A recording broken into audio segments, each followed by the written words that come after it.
Today I'm going to be looking at some Bakerpan fondant. I have 8 different colors. I'm going to check them all out. And when this was sent to me, it was just in a paper envelope, and it did get kind of hot. So you need to watch out for that if you have a hot mailbox or something. Keep an eye out for when this is going to be delivered and go get it as soon as you get the notification. Because this did get soft. It didn't completely melt, but you can see that the shape is kind of wonky because it was just soft, and it's a little melty. Don't open this. If you open it and it feels soft, don't open it. Let it get back to room temperature or stick it in the fridge. I'm actually going to open it from the bottom here. No, I'll do the top. I want to see what color this is because pink is an interesting color, and it can be many colors. And depending on what pink you're looking for, yeah, this is pretty bright.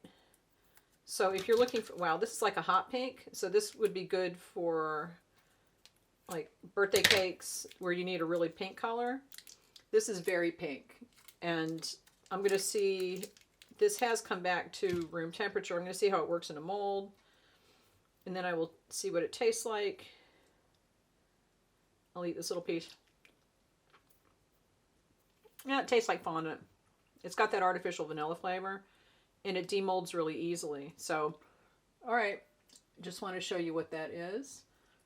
And if you're looking for something that's a really soft pink, I would not get, well, you're going to have to get this in some white. Get this one in some white.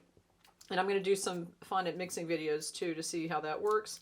But this is a really good bright pink color that would be easy to work with if you're doing birthday cakes and you need something really hot pink color. This is it. This is a good one.